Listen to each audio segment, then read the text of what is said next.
అసాధ్యమైన కార్యములను సాధ్యపరచు దేవునిగా మనకై ఉండిన మన ప్రభువైన యేసు యొక్క నామమునకు మహిమ కలుగునుగాక. క్రీస్తునందు ప్రియమైన వారందరికీ నా స్తోత్రములు తెలియజేయుచున్నాను. ఈ ఉదయకాలమున మన వేకువ మన్నా యొక్క ముఖ్య అంశము దేవుని దృష్టితో చూచుట. దీని ధ్యానార్థమై మనము 2వ రాజుల గ్రంథము 6వ అధ్యాయము 17వ వచనము వైపు మన పరిశుద్ధ గ్రంథమును త్రిప్పెదముగాక. యెహోవా వీడు చూచునట్లు దయచేసి వీని కండ్లను తెరవమని ఎలీషా ప్రార్థన చేయగా యెహోవా ఆ పనివాని కండ్లను తెరవజేసెను కనుక వాడు ఎలీషా చుట్టూను పర్వతము అగ్నిగుర్రముల చేత రథముల చేతను నిండియుండుట చూచెను అని చదువుచున్నాము. ఈ వాక్యమును వినిచుండిన ప్రియమైన వారలారా, ఏ కార్యమందైనను మనము చూచు విధానము దేవుని దృష్టితో ఆత్మీయ నేత్రములతో చూడవలెను. మన అనుదిన జీవితములో మన కనులకు కనపడని రీతిలో ప్రభువు మనలను ఎంతో జాగ్రత్తగా కాపాడుచున్నారని మనము మరువకూడదు. అది మేలైన కార్యమైనను కీడైన కార్యమైనను తండ్రి యొక్క కన్నుల నుండి తప్పించుటకు ఎవరికిని సాధ్యము కాదు. ఆయనకు మరుగైనది ఏదీ లేదు. మనము 2వ దినవృత్తాంతములు 16వ అధ్యాయము 9వ వచనమును గమనించినట్లయితే, తన ఎడల యథార్థ హృదయము గల వారిని బలపరచుటకై యెహోవా కనుదృష్టి లోకమందంతటా సంచారము చేయుచున్నది అని చదువుచున్నాము. మొదటిగా మనము ఆయన నేత్రములతో కార్యములను ఏ విధముగా చూచి జయము పొందగలము అనే కార్యమును చూచినట్లయితే, మనము మూలవాక్యమును గమనించినప్పుడు దేవుడు చేసిన అద్భుత కార్యమును చూడగలము. ఇక్కడ సిరియా రాజు ఇశ్రాయేలీలతో యుద్ధము చేయవలనని కోరి అనేక మార్లు ప్రయత్నించినప్పటికీ విఫలమాయెను. అంతటా సిరియా రాజు ఇశ్రాయేలీల పక్షమున ఉన్నది ఎవరో గమనించమని తన వారికి చెప్పునప్పుడు, అతని సేవకులలో ఒకడు, రాజైన నా ఏలినవాడా, ఇశ్రాయేలీల రాజు పక్షమున ఎవరునూ లేరు కాని ఇశ్రాయేలులోనున్న ప్రవక్తయగు ఎలీషా మీ అంతఃపురమందు మీరు అనుకొనిన మాటలు ఇశ్రాయేలు రాజునకు తెలియజేయుననెను. అది ఏ విధముగా ప్రవక్త అయిన ఎలీషాకు సాధ్యమాయెను? అక్కడ సిరియా రాజు తన అంతఃపురములో అనుకొనిన కార్యములను ఇక్కడ ఉన్న ఎలీషాకు ఏ విధముగా తెలియపరచబడుచున్నవి దేవుని యొక్క దృష్టితో ప్రవక్త అయిన ఎలీషా గమనించుచున్నాడు గనుక. అంత మాత్రమే కాక ఎలీషా యొక్క పనివాడు పెందలకడ లేచి బయటకి వచ్చినప్పుడు గుర్రములను రథములను గల సైన్యము పట్టణమును చుట్టుకొని ఉండుట చూచి ప్రవక్త దగ్గరకు వచ్చి చెప్పినప్పుడు, ఎలీషా భయపడవద్దు, మన పక్షముననున్నవాడు వారికంటే అధికులై ఉన్నారని చెప్పి తన పనివాడి ఆత్మీయ నేత్రములు తెరువచేయమని ప్రార్థించినప్పుడు యెహోవా అతని కనులు తెరువచేసెను. అంతట ఎలీషా చుట్టూను పర్వతము అగ్ని గుర్రముల చేత రథముల చేతను నిండియుండుట చూచెను. దేవుని యొక్క దృష్టి ఆ విధముగా క్రియచేయును. మన కనులకు అసాధ్యమైన కార్యములను దేవుని దృష్టి ద్వారా చూచినప్పుడు అవి సాధ్యపడును. దానికై మనకు అధికమైన విశ్వాసము, ఆయనతో అత్యంత సన్నిహితమైన సంబంధము కలిగి ఉండవలెను. మనము దేవునికి ఎంత దగ్గరగా ఆయనకు ప్రియముగా జీవించదమో అంత అధికముగా దేవుడు మనకు ఏ అపాయము రాకుండా కాపాడుట మాత్రమే కాక, మనము ఎక్కడ ఉన్నామో అక్కడ ఆయన మన చుట్టూ ఉన్న వారి మనోనేత్రములను కూడా తెరవబడుటకు సహాయము చేతురు. ఇది ఎదుటివారి రక్షణకు సాదృశ్యంగా కనబడుచున్నది. ఎదుటివారి కన్నులు తెరవబడినప్పుడు నిన్ను బట్టి వారు దేవునిలో ఇంకా ఎదుగుటకు ఆస్కారము కలదు.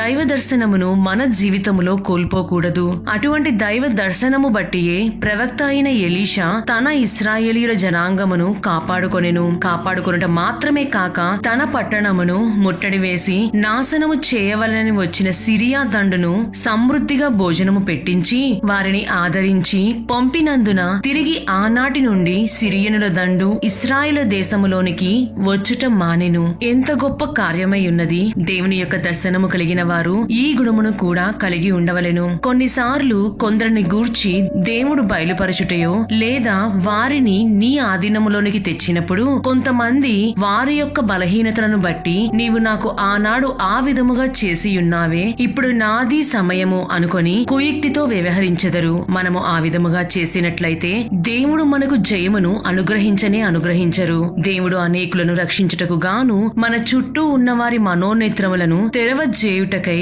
ఎలీషా వలె మనలో ప్రతి ఒక్కరిని ఒక ప్రవక్తగా ఉపయోగించవలెనని ఆశపడుచున్నారు. అప్పుడు నా ప్రవక్తన ఎదుటి వారిని ఆదరించేదిగా ఉండవలెను కాని వారిని వెనుకటి సందర్భములను బట్టి పగదీర్చుకునే విధముగా క్రియ చేయకూడదు.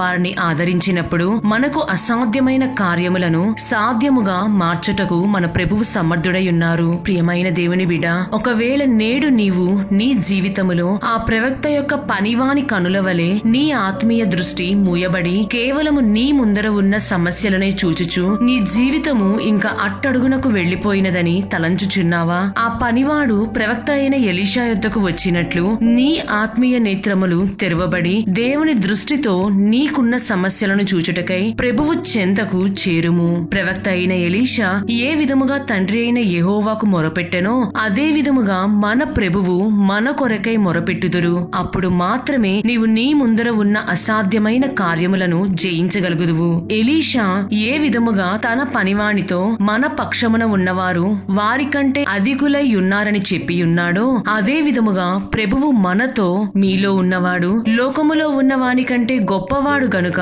మీరు వారిని జయించి ఉన్నారని చెప్పి మనలను ధైర్యపరచుచున్నారు. బహుశా నీకున్న సమస్యలు నీవు తీర్చుకొనలేనంత కష్టముగా ఉండి ఉండవచ్చును. అది ఉద్యోగ సమస్య అయినా, అప్పుల సమస్య అయినా, నీ బిడ్డల యొక్క భవిష్యత్తును గూర్చి అయినను, నీపై అత్యధికముగా లేచే నీ శత్రువులను గూర్చి అయినప్పటికీ ఇవన్నీ వేదన కలిగించేవిగాను, నిన్ను ఆత్మీయముగా వెనుకకు లాగేవిగాను, అనేకుల ముందు నిన్ను నిందాస్పదముగా చేయునవిగా కనపడుచు ఉండి ఉండవచ్చును. ఇప్పుడే నీవు దేవుని పాద సన్నిధిలో చేరి విశ్వాసముతో బిగ్గరగా చెప్పుము, నాలో ఉన్నవాడు లోకములో ఉన్నవాని కంటే అనగా నా సమస్య కంటే గొప్పవాడై ఉన్నాడు. కాబట్టి సాతానుడు నన్ను ముట్టలేడు, నన్ను జయించలేడు. నేను సాతానును వాని యొక్క కుయుక్తులను జయించియున్నాను అని యేసు నామములో నీవు ఒప్పుగోలు చేసినట్లయితే ఇప్పుడే ప్రభువు నీకు జయమును అనుగ్రహించుటకు సంసిద్ధముగా ఉండియున్నారు. దానిని విశ్వసించుము. ఆ విధముగా మనకున్న సమస్యలను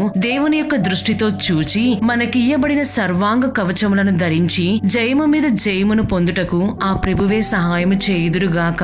దేవుడు మిమ్ములను మరియు మీ కుటుంబములను దీవించి కాచి కాపాడుదురుగాక. ఆమేన్.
నన్ను బలపరచు క్రీస్తు నందు నేను సమస్తము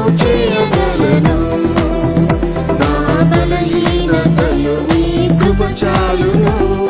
యేసే నా శాశ్వత బలం, నా బలహీనతలో నీ కృప చాలును. యేసే నా శాశ్వత బలం. దేవా నీ కనులు లోకంలో సంచరించు, యథార్థవంతులను బలపరచను. దేవా నీ కనులు లోకంలో సంచరించు, యథార్థవంతులను బలపరచను.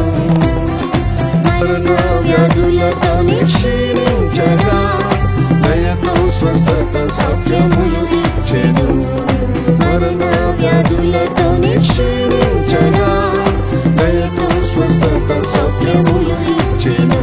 నన్ను బలపరచు క్రీస్తునందు నేను సమస్తము చేయగలను.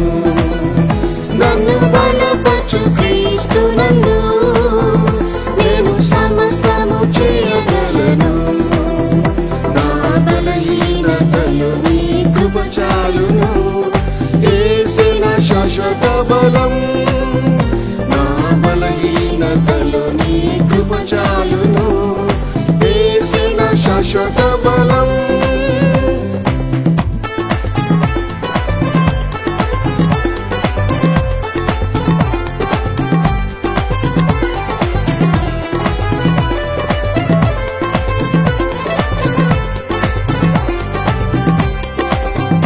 నాకు బలము ధరింపజేయుము దేవా, నాకు యుద్ధం చేయుటకు నేర్పించుము.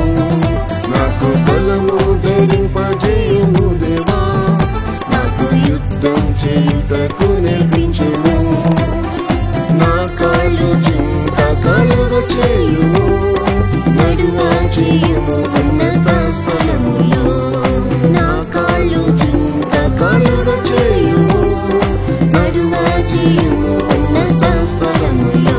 నన్ను బలపరచు క్రీస్తునందు నేను సమస్తము చేయగలను. నన్ను బలపరచు క్రీస్తునందు నేను సమస్తము చేయగలను. నా బలహీనతలో నీ కృప చాలును. యేసే నా శాశ్వత బలం, నా బలహీనతలో నీ కృప చాలును. యేసే నా శాశ్వత బలం. అలసి సొమ్మసిల్లినప్పుడు తండ్రి ఆత్మ బలముతో నూతన శక్తినిమ్ము. అలసి సొమ్మసిల్లినప్పుడు తండ్రి ఆత్మ బలముతో నూతన శక్తినిమ్ము. నా బలముతో ఏమి చేయాలిను, నీ ఆత్మతోని సమస్తం చేయుదు. నా బలముతో ఏమి చేయాలిను, నీ ఆత్మతోని సమస్తం చేయుదు. నన్ను బలపరచు క్రీస్తునందు